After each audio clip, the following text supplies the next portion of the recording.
Y era Laila una sonrisa del cielo. Sus cabellos eran de oro y plata, sus lágrimas, cuando lloraba, un gotear de perlas, su voz, el canto de un ave, y cuando sonreía un capullo de rosa se dibujaba en sus labios. A los 19 años, Laila era madre de una radiante hija de 2 meses, Farisa, concebida en el más puro amor de su marido, un ingeniero de Kirkuk llamado Salí, que trabajaba en los campos de petróleo. Este es un pequeño fragmento del nuevo libro de Jorge Volpi, El jardín devastado, que nos lleva a uno de los tal vez peores capítulos de la humanidad en los últimos años. Jorge lo investiga con el verso, con la prosa, con sensaciones. Es un camino interesante este del jardín devastado. Hoy aquí en Periodista Digital tenemos el placer de poder charlar un ratillo con él. Bienvenido a Periodista Digital, Jorge. Muchas gracias, encantado. Esa parte primera que leías describe quizá a uno de los personajes troncales de los relatos que secundan El jardín devastado, porque es una mujer que pierde a sus seres queridos en la guerra de Irak y hablas de que perdió el habla y acaso la razón cuando vio cómo sus seres queridos desaparecían. Y eso también nos hace pensar, con extrapolarlo a lo genérico, ahora se celebran el 60 aniversario de los derechos humanos estos días. Como humanidad, como hombres, ¿qué hemos perdido en una guerra como estas? Bueno, este es uno más de los casos en los cuales lo que se ha perdido es la idea misma de humanidad, la idea de que todos somos parte de la misma especie, de que por lo tanto cualquier otro vale lo mismo que yo.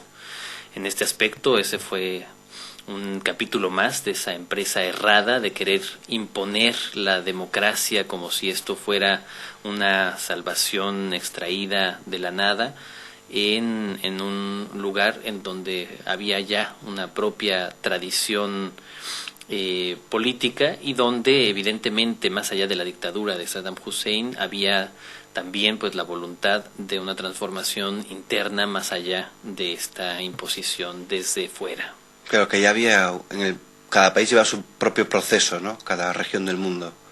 Efectivamente, sobre todo, bueno, es esta sensación que la guerra de Irak durante todos estos primeros años trajo mucha más devastación, mucha más muerte y siempre por causas equivocadas, aduciendo el gobierno de Bush unas armas de destrucción masiva que nunca existieron y luego repitiendo las mismas atrocidades en ocasiones que las del régimen anterior.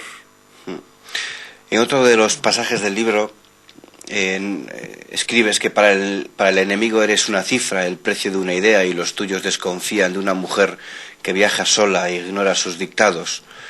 Caminas descalza, Laila, sobre las ruinas de tu patria. Algo nos une, te preguntas, ahí. ¿Qué nos une a...? Y sí, y el propio texto responde, tu andar de noche, que es una manera de decir que justamente la imaginación y también la literatura son capaces de hacernos más próximos a los otros, por más que estemos todo el tiempo en televisión y en radio escuchando o viendo esta infinita serie de calamidades de nuestro tiempo, justo la literatura y la imaginación nos permiten por un momento creernos cerca de los demás, cerca del dolor de los demás. Porque a veces nos cuesta sentir ese dolor ajeno porque está lejos. Pero también nos cuesta trabajo sentirlo cuando está cerca, que quizá ese es el tema del libro. El dolor ajeno es muy difícil de saber qué hacer con él. Esa es la gran pregunta que yo quería plantear en este libro. ¿Qué hacer con el dolor de los otros? Sean los vecinos o sea alguien aparentemente tan lejano como una víctima de la guerra de Irak. De hecho, en una de las páginas, en unos pequeños capítulos, haces esa pregunta, ¿no? El dolor es solo mi propio dolor, ¿no? Se pregunta, ¿no? ¿Por qué somos tan insensibles? Bueno, por un lado, la naturaleza humana es naturalmente egoísta.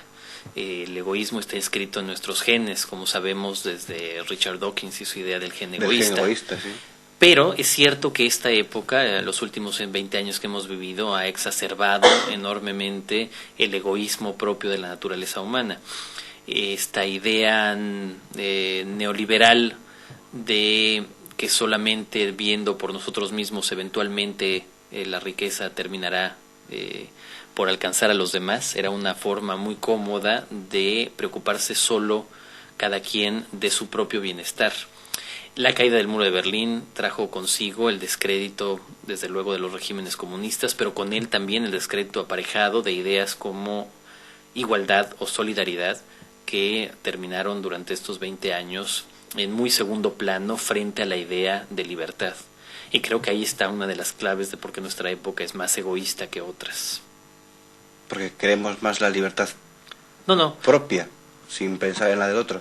claro, porque está muy bien que se defienda la libertad, Sí, como los valores esenciales derivados de la Revolución Francesa, pero en cambio se ha descuidado la igualdad y la solidaridad, las instituciones que permiten justamente una mayor igualdad, y esta idea de solidaridad, que pues quizá el término no nos gusta tanto por su raíz religiosa, pero que en el fondo habla de esa identificación con los otros. Claro, porque también en el libro toca lo que nos compete a los medios de comunicación, y en el pequeño párrafo titulado CNN, dice: un hombre encapuchado decapita a otro en vivo y en directo, lo miramos y no dejamos de mirarlo. Solo el morbo vende noticias. Pues tal pareciera que sí. Otra de las razones de esta insensibilidad frente al dolor ajeno sí la tienen sin duda los medios de comunicación. Por su propia naturaleza y por su propia rapidez. Durante toda la guerra de Irak, lo que escuchábamos en la televisión todo el día era sobre todo una danza de cifras. ¿Cuántos eran los muertos de cada día? Lo mismo que ahora ocurre, por ejemplo, en mi país, en México, con los noticieros. Todos los días lo más importante es señalar cuántas víctimas ha habido del narcotráfico, pero sin que sepamos quiénes son, sin que sepamos por qué se encuentran de repente 15 decapitados, por qué ha habido un tiroteo en el que han muerto 20 personas cada día. Es decir, la pregunta no está en por qué ocurre eso, cuáles son las vidas que estaban asociadas con estas muertes, sino simplemente parece que una especie de estadística del horror en donde casi lo que quisiéramos es que se supere cada día el índice de muertos. Sí, convertir las historias en cifras, ¿no? Quizás ese sea un peligro. Exactamente, digo, y sobre todo pensar que esa es una gran noticia que dar. Decir hoy ha habido 20 muertos y que eso significa que ya se está cumpliendo con el trabajo periodístico, cuando en realidad pues tendría que ser otro más profundo, pero que también la propia naturaleza de los medios lo hace muy complicado. Dice una frase que nos llamó la atención, que dice que en la guerra y en el sexo los cuerpos son intercambiables. Bueno, este narrador es un narrador absolutamente escéptico, brutal, desencantado de todo. Y al comparar su propia vida amorosa, y al estar constantemente reflexionando en torno a la guerra de Irak, se da cuenta de que a veces efectivamente pareciera que los cuerpos son intercambiables. Un cadáver por otro, alguien con que acostarse una noche por un otro. Amante por otro. Exacto. Claro, porque es curioso que uno en el Jardín devastado se mete en la idea de la guerra de Irak, de esa mujer que conduce un poco toda la narración, pero luego ese narrador habla mucho de una mujer, de Ana, por ejemplo, y se establece ahí un paralelismo raro, ¿no? Como entre dos mundos, entre Occidente y Oriente. ¿Por qué este paralelismo, esta confrontación? Bueno, porque es, creo, la que estamos viviendo. Y sobre todo, bueno, se deja un poco abierta para que sea el lector el que encuentre si hay o no paralelismos entre estas dos historias. Si realmente se unen en algún punto, yo creo que sí, se unen justamente en esa visión en torno al dolor. Sí. Pero ahí está, digamos, el que se convierte luego en el trabajo del lector, de ver si hay realmente una manera de encontrar un vínculo entre estas dos historias. La historia de este hombre que regresa a México después de mucho tiempo, absolutamente desencantado de la política y del amor, y paralelamente la historia de esta chica en Irak. No, pues ese es el trabajo del lector, ¿no? Buscar esas coincidencias o esas conclusiones. Y también hay otra idea que subrayamos mucho, que dice ese narrador que no hay crimen, que los inocentes irán de cualquier modo al paraíso, ¿no? Quizás una forma muy fría de ver la realidad.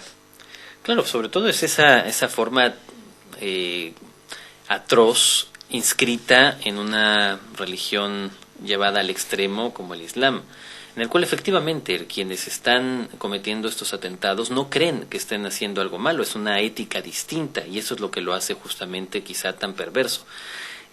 la idea de que finalmente si hay víctimas inocentes en todos estos atentados, pues no pasará nada porque de todas maneras terminarán yendo al paraíso y ahí gozarán de los placeres que les reserva el profeta a sus seguidores. Es decir, es plantear claramente cómo no podemos utilizar la misma manera de juzgar fácilmente a estos individuos, sino que hay que tratar de atacar el fanatismo en su propia esencia, tratando de revelar que la sola idea de Dios es una idea que provoca en general este carácter excluyente. Y al final deriva un jardín devastado, ¿no? Y el jardín devastado, que es la metáfora, bueno, por un lado de esta vieja idea de que el jardín del Edén estaba en Mesopotamia, en el actual Irak, y por lo tanto es un jardín devastado, pero también los jardines que se prometen justamente a los buenos religiosos, sean católicos, cristianos o musulmanes, que llegarán al paraíso, a un jardín maravilloso que también está devastado porque en realidad no existe. Claro, de hecho, usted recomienda que las personas busquen aquí en la Tierra un buen jardín con aguas subterráneas, ¿no?